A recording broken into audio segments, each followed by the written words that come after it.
श्रीमन्महागणाधिपतये नमः। श्री सरस्वत्यै नमः। श्री सद्गुरुभ्यो नमो नमः।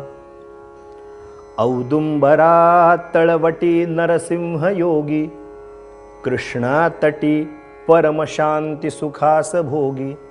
ध्यानस्थ होवुनि समस्त चरित्र पाहे, अनन्य जो शरण इच्छित देत आहे। त्रयमूर्ती राजा गुरु तोची माझा, कृष्णा तिरी वास करो नियोझा। सुभक्त तेथे करीती आनंद, ते सूर स्वर्गी पाहती विनोद।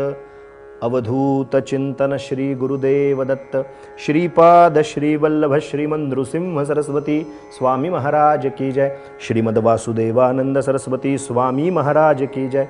श्री गुरुदेव दत्त गुरुदेव दत्त गुरुदेव दत्त दत्त दत्त। मंडळी नमस्कार। नारायण शास्त्री ते नारायण स्वामी असा एक दिव्य प्रवास आपण ऐकत आलो आजवर। परंतु आता नृसिंह सरस्वती स्वामींच्याकडून नारायण स्वामी असं नामाभिधान झाल्यानंतर संन्यासोपरांत स्वामी महाराजांचं दिव्य असं चरित्राचं अवगाहन, असं म्हणूया की पूर्वार्ध ऐकून झालाय। आता थोडा उत्तरार्ध आपण पाहूया। पूर्वाश्रमीचे नारायण शास्त्री आपण त्यांचं चरित्राचं आख्यान ऐकून झालंय। आता त्यांचा उत्तराश्रम म्हणजे संन्यासोपरांत त्यांचं जे जे काही कार्य झालं, ज्या ज्या काही लीला त्यांच्या चरित्राख्यानात वर्णन केल्या गेल्या आहेत, त्याचं थोडंसं अवगाहन आजपासून आपण करूया। मी काल बोलताना असं म्हणालो होतो मुद्दाम की स्वामी झाल्यानंतर नृसिंहवाडीतल्या मंडपामध्ये दत्तात्रेयांच्या श्रीचरणाच्या पुढे नमस्कार करायला म्हणून ते आले। बघा, आपल्या प्रत्येकाला सनातन वैदिक हिंदू धर्मामध्ये प्रत्येकानं कसा नमस्कार करायचा आहे याचं सुद्धा शास्त्र लिहून ठेवलेलं आहे। आपल्याकडे अशी एका हाताने नमस्कार करायची पद्धतच नाही। आजकाल कोणी जाता येता मंदिरामध्ये मठामध्ये एखादं मंदिर पाहिलं की असं असं काहीतरी करतात कृती, अशी पद्धत शास्त्राला मान्य नाही। हे दोन्ही हात एकत्र आले पाहिजेत, याला नमस्कार असं म्हटलेलं आहे। मग त्या नमस्कारामध्ये सुद्धा प्रकार आहेत। काही नुसते हातानी म्हणजे इथून एवढाच नमस्कार, काही वाकून म्हणजे उभे आहोत फक्त वाकून नमस्कार, काही साष्टांग प्रणिपात साष्टांग दंडवत सांगितलं आहे। स्त्रियांनी नमस्कार कसा करायचा आहे त्याचं सुद्धा एक शास्त्र विशिष्ट पद्धतीचं आहे, ते ठरलेलं आहे। आणि यतींनी नमस्कार कसा करायचा आहे देवदेवतांना त्याचंही शास्त्र ठरलेलं आहे। आता तो जो यती असतो तो समोरच्या देवतेपुढे जेव्हा जातो, कुठल्याही देवापुढे किंवा कुठल्याही गुरुस्थानी जातो, तेव्हा तो वेगळा नाहीये। चिदानंद रूप शिवोहम शिवोहम ही त्याला आता अनुभूती सद्गुरु कृपेने मिळाली आहे, किंवा त्याला ती अनुभूती प्राप्त करायची आहे तिथे जाऊन, तर आता तो वेगळेपणा नाही, तो आता लौकिक अर्थासारखा नमस्कार नाही करत। तो जो दंड असतो हातात, काठी असते, ती दंड असतो, ते काष्ठवत आता आपलं जीवन आहे। हातात दंड का घ्यायचा यतीनी?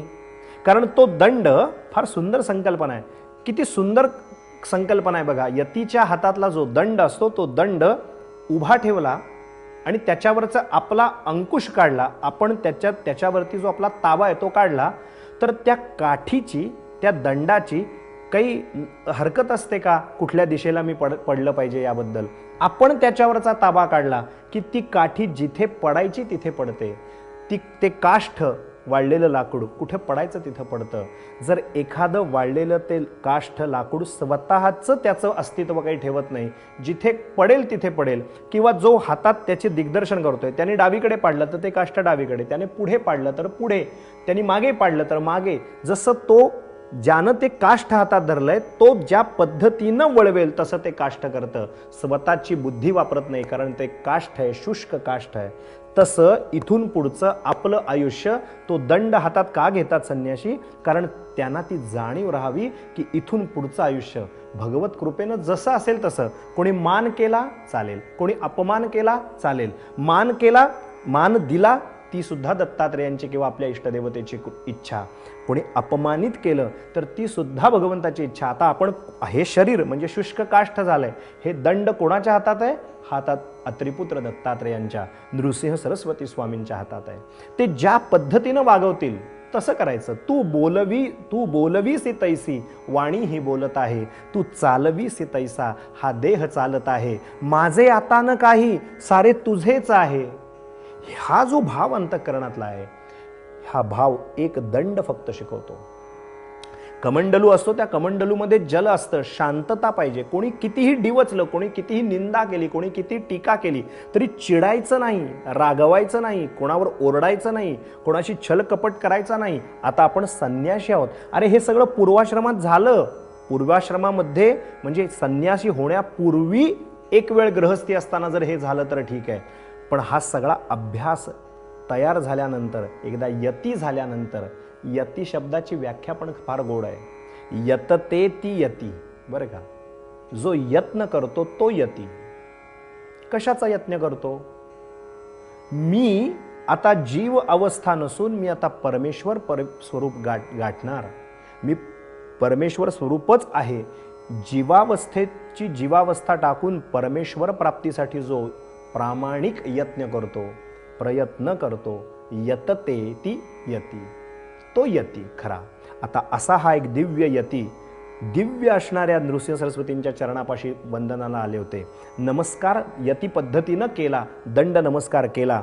आणि दंड नमस्कार केल्यानंतर त्यांचं ते भगव वस्त्र, काषाय वस्त्र, दंड, कमंडलू कालपर्यंत पाहिलं होतं आपण यांना नारायणी शास्त्री म्हणून धोतर उपर्ण परिधान करणारे. आज हा काय प्रकार एकंदरीत लोकांच्या नजरेत काही विचित्र अशा पद्धतीच्या घटना घडून आल्यानंतर बघा चरित्रामध्ये फार जबरदस्त वर्णन केलं आहे. संन्यास केव्हा घेतला, कुठे घेतला, तुमचे गुरु कोण, वगैरे वगैरे प्रश्न लोक नारायण स्वामींना विचारायला. स्वाभाविक होतं. कोणी दिला संन्यास? कालपर्यंत तर नारायण शास्त्री होतात. स्नान म्हणजे मध्यरात्रीपर्यंत, पहाटे स्नान झालं आणि एकदम संन्यास दीक्षा घेऊनच वरती आले.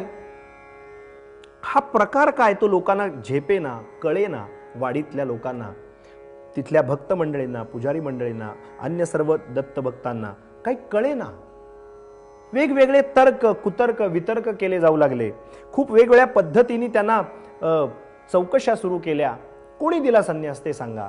हे सगळं धर्मशास्त्र विरुद्ध आहे म्हणाले. का धर्मशास्त्र विरुद्ध आहे? कारण जे कोणी संन्यास देतात, आता एखादा गृहस्थ कालपर्यंत गृहस्थाश्रमी होता, मान्य, पण हा आता यती दिसला तर स्वाभाविक पहिला प्रश्न येतो, बाबा तुझे गुरु कोण? गुरु परंपरा कुठली? तू सरस्वती परंपरेतला, भारती परंपरेतला, आश्रम परंपरेतला, तीर्थ परंपरेतला, परंपरा कुठली? मग ती कळली. बरं, परंपरा कळली, मग गुरु कोण? स्वाभाविक पुढचा प्रश्न. यांच्या तोंडाला मर्यादा होती. कसं सांगणार की मलाच नदीच्या आत गर्भगृहामध्ये खाली खोलवर साक्षात नृसिंह सरस्वतींनी दीक्षा दिली. सांगता येईना, बोलता येईना, परंतु लोक मात्र आता जी चर्चा करू लागली त्यावरून असा एक प्रकार घडला की सर्वत्रांनी मिळून एक निर्णय घेतला. आता म्हणाले यांच्यावर बहिष्कार आपण घालू. हा सगळा काहीतरी धर्मशास्त्र विरुद्ध असं यांचं वर्तन आहे, यांच्यावर बहिष्कार घालू. मठाधिपती तिथे जे कोण होते वाडीत, त्यांनी यांच्यावर बहिष्कार घालायला सुरुवात केली. सज्जन हो, मठपहा प्रहस्य एवढं सामान्य पद टेंबे स्वामींनी घातलेलं असल्यामुळे कोण होते हे संन्यासी हे काही कळलं नाही. यांच्यावर बहिष्कार घालायचं ठरलं. काय घडलं यांच्या चरित्रामध्ये? यांना बहिष्कार घातला का? बहिष्कार घातला तर यांनी काय केलं स्वतःच्या बाबतीत? आपण उद्याच्या चरित्राख्यानात पाहू. आज इथेच वाणीला विराम देऊ. त्रिपुत्र दत्तात्रेयांच्या पवित्र नामाचं स्मरण करून इथेच थांबू. श्रीमन्नारायण स्वामीन दयाब्धे तारक पददायीन अशी नारायण स्वामींच्या चरणारविंदी प्रार्थना करू. अवधूत चिंतन श्री गुरुदेव दत्त दत्त दत्त.